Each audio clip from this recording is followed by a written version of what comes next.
All right, good Thursday morning, everybody. Good morning. All right, we've done stories and talked about lab-grown meat, for human consumption. Yeah. I mean, and I think we talked about it. Would you ever eat a lab-grown meat? I'll try it out. Try it. Yeah. I feel like I want more research to see if there's That's fair. any That's fair. evidence of affecting your body.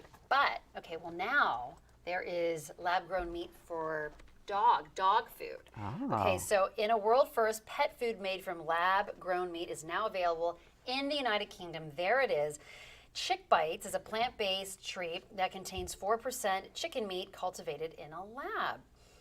It's made by Meatly, which is a London-based startup, and last year became the first company in the world to get regulatory approval for this type of meat to be used in pet food.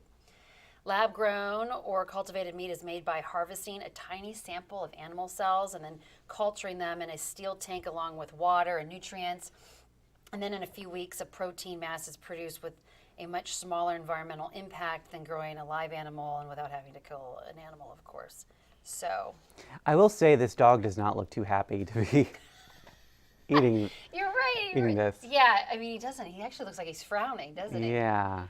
I wonder, I bet dogs can't taste the difference, though, right? I can guarantee you my dog would not even think twice. Oh, mine wouldn't either. No, I doubt dogs would care much about where it came from, how the meat was grown. Right.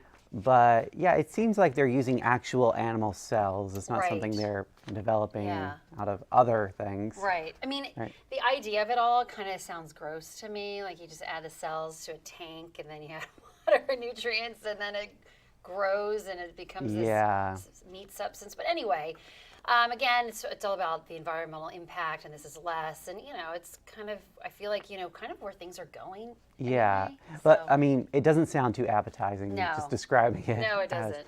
No. in a tank, a steel tank, being cultured, but. Yeah, but anyway, only a handful of other countries have approved the sale of this lab-grown pet food. So we'll see. We'll see. We'll see if dogs like it. Yeah. All right, thank you, Jennifer. Let's take a look at our local headlines on this Thursday morning. President Trump has announced Terry Cole as his pick to lead the Drug Enforcement Administration.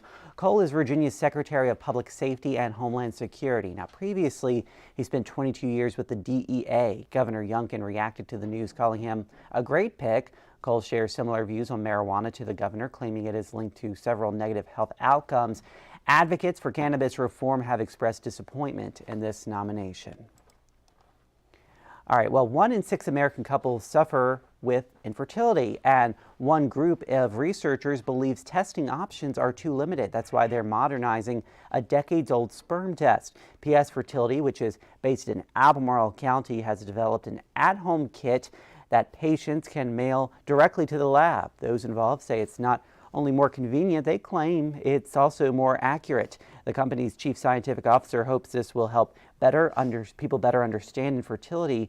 Tests are available through a doctor's recommendation. Well, this week's winter weather kept Charlottesville's shelters busy, with libraries and other services closed and transportation more difficult. More people were in need of a place to stay during the day at the Haven, and more people means the need for more supplies to help them. Meanwhile, at the Salvation Army, it tells us that food is always the #1 priority on the list. And it appears our area got off easy with a few power outages from the storm, except for about 2,500 in Buckingham County. But that was not the case for everyone in the Commonwealth. According to poweroutage.us, nearly 200,000 Virginians were still in the dark this morning, most of them in southern Virginia. That area, of course, saw more ice accumulation from the storm. And that is the biggest threat to your power, as transmission lines weighed down by the ice are much more likely to break. All right, today it looks like a change of pace weather-wise. Yeah, a slow improvement throughout the day. Daytime highs should get to well above freezing. In fact, we're above freezing right now. We've had a lot of rainfall overnight, mostly cold rain, some patchy freezing rain across the Blue Ridge Mountains, but it was mostly a cold rainfall. There's the view this morning outside the downtown Charlottesville. In fact, that's over at Scott Stadium on UVA grounds, looking off towards the southwest. Some raindrops on the camera lens.